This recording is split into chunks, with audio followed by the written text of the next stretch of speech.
Hey yo guys, what's up? It's me once again. It's your boy. Wanted to do another video really quickly on Global Force Wrestling, GFW Impact. Give my thoughts on it. Um, so yeah, Global Force Wrestling. Well, it's still Impact Wrestling, but TNA is now dead, and it's now GFW.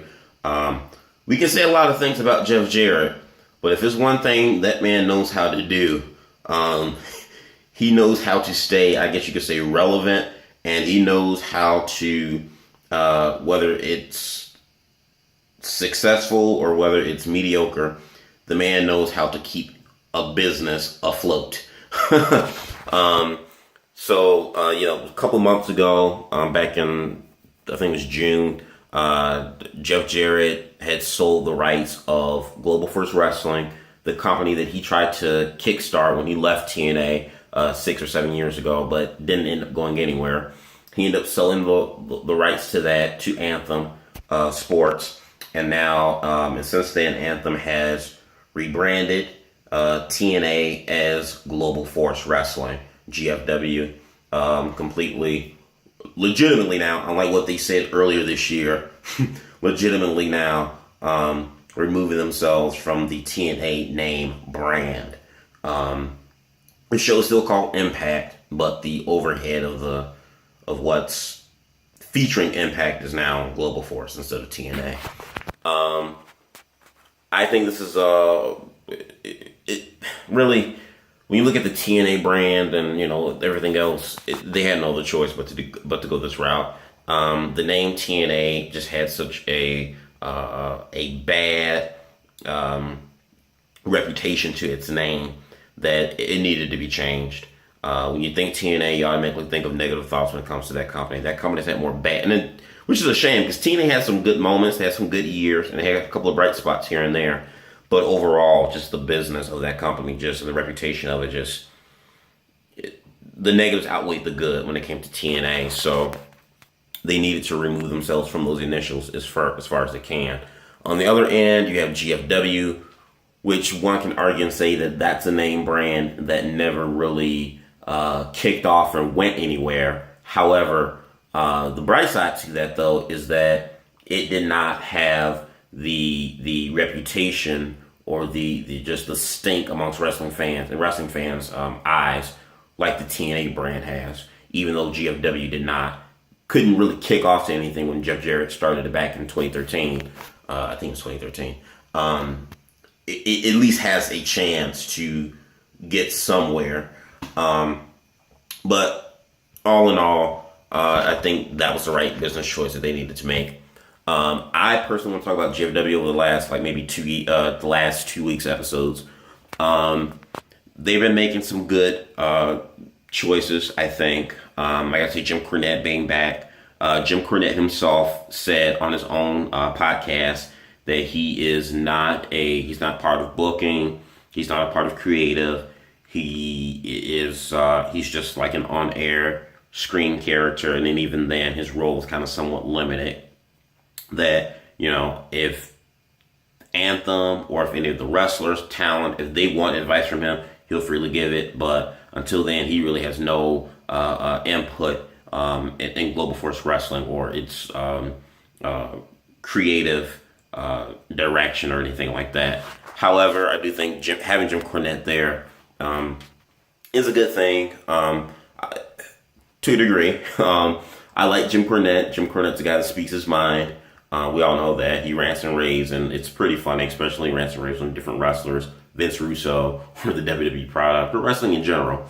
But however, Jim Cornette is someone I don't think he's good for what he's doing right now, being an on-screen authority-like figure, but he shouldn't, definitely not, I don't think he should have full reigns of creative or booking. Because at the end of the day, for as much as we all complain about Vince McMahon being out of touch, Jim Cornette is no better. Perfect example, look at his booking decisions he made in Ring of Honor. Wasn't a good time for ROH. But nevertheless, I do think he's a good choice for the role that he's playing in GFW. So I thought that was a smart role. Alberto Del Rio being stripped of the heavyweight title, the global championship, I thought was also a right choice. To me, with everything surrounding Del Rio and this whole thing he had with Paige a couple months ago, and them having advanced tapings of Del Rio, but him being on suspension, they had to take the belt off him. It was the right thing. It was the best choice to do. And also on top of that too, I mean, like, I like Del Rio as a heel. I think Del Rio is somebody that can be valued as one of the top guys of the company that you can, have in that main event slot. But to have Del Rio as like the face of Global Force Wrestling, or the face or the poster child of any wrestling company, to me is a dud. Del Rio to me does not say face of the company, brand of the company, like you would associate John Cena with WWE, or even AJ Styles with the early years of TNA, or Okada with New Japan. You just wouldn't do that. So that's another reason why I'm glad they stripped Del Rio off from the title, because to me, Del Rio sucks as a babyface, nor is he, in my opinion, good enough to be the face of the brand. He can be one of the top main guys, he can be one of the key bit players, but the focal point and face of the company that they were trying to brand him as, I didn't buy it, I didn't see it, and to me it felt lackluster. If anything, I think EC3, never should have turned heel. I think they should have kept him babyface and rebranded him as the babyface of the company. Despite all that, they did the second right choice that Impact Wrestling made, or GFW made, was in stripping Del Rio of the global title. They made Eli Drake the new heavyweight champion. Last week, he won it in a gauntlet battle royal, which also saw the debut of Johnny Impact, which I thought was another good signing. There's rumors of Rey Mysterio coming in soon due to his associations with Conan. So that'll be interesting to see whenever, if it should happen. But definitely Eli Drake, I think, is the right choice to be the new heavyweight champion. He's one of the few homegrown original talents I've liked, in TNA. He's stayed with that company. He's been with TNA for like maybe 4 or 5 years now.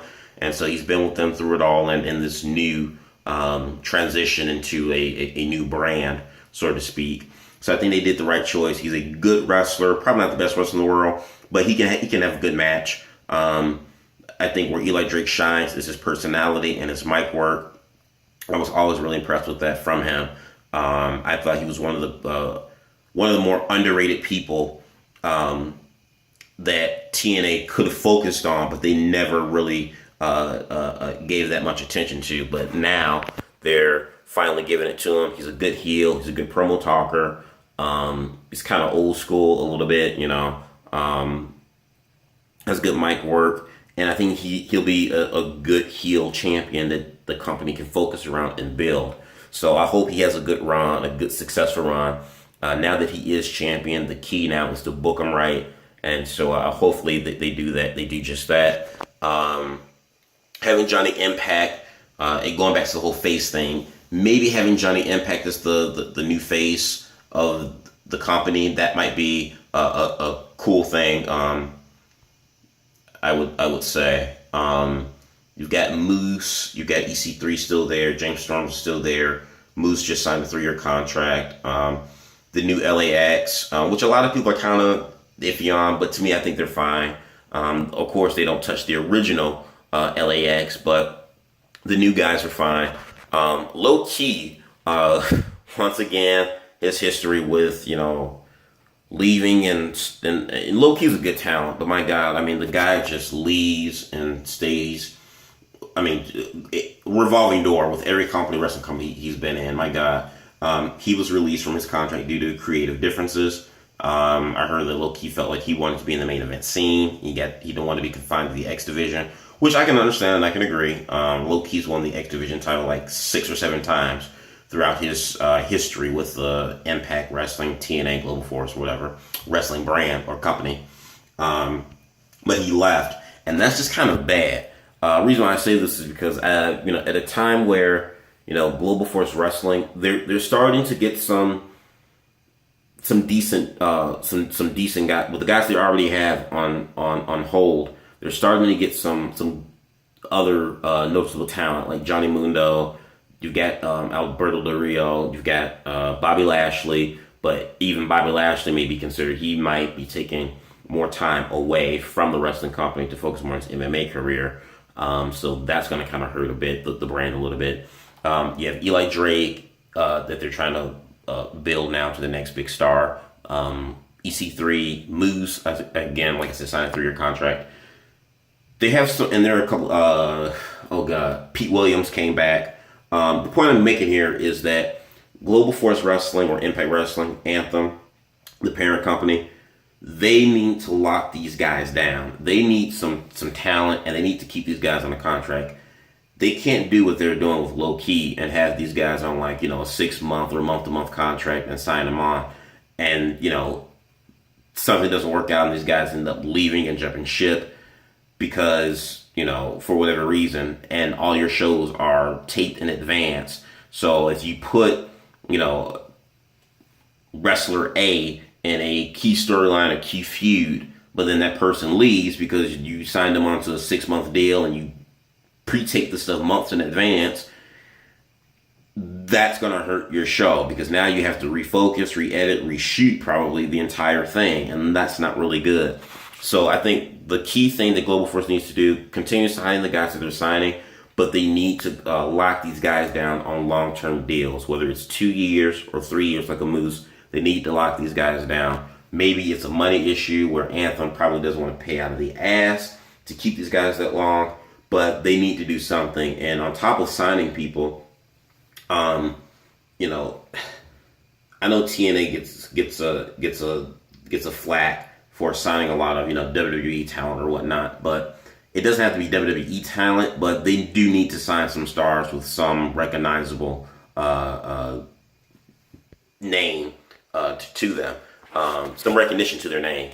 I don't know why they won't go for guys like Zack Sabre Jr. or Will Ospreay or Ricochet, Pentagon Jr., which he has worked in Global Force Wrestling in one of the couple weeks ago, but legitimately have these guys signed on.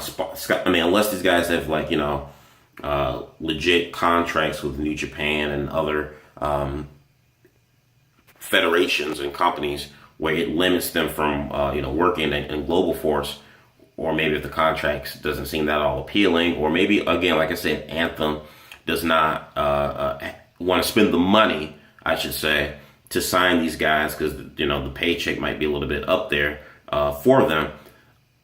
They still need to get some names with some notoriety because right now their roster is okay with the acquisition of Del Rio and Mundo, or Johnny Impact now is what he calls himself.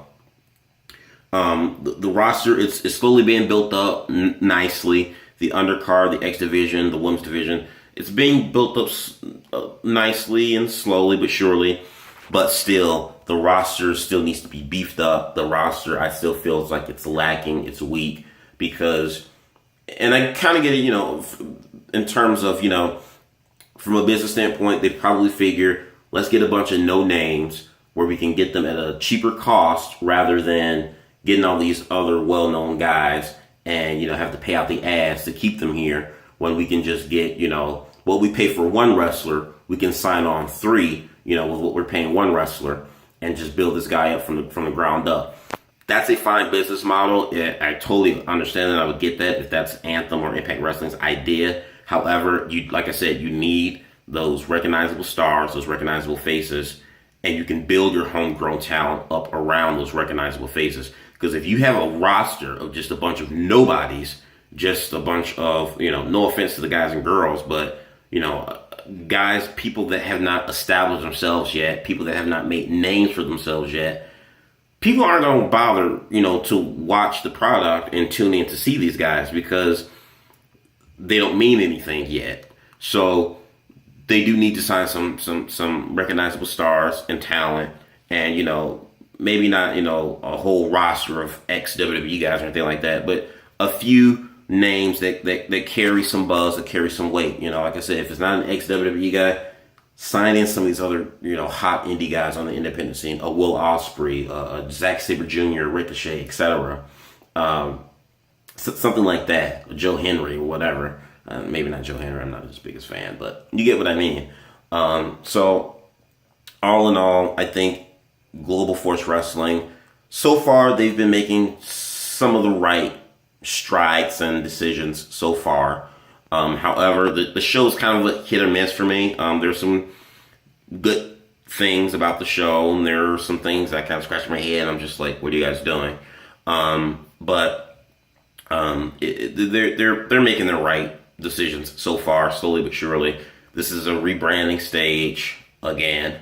This is a rebuilding phase again for Global Force Wrestling. So you guys let me know what you think about everything I mentioned here in this video. Do you agree or disagree? Do you still watch Global Force Wrestling or Impact Wrestling? Let me know what you think in the box below. Do yourself a favor and hit that subscribe button. Peace.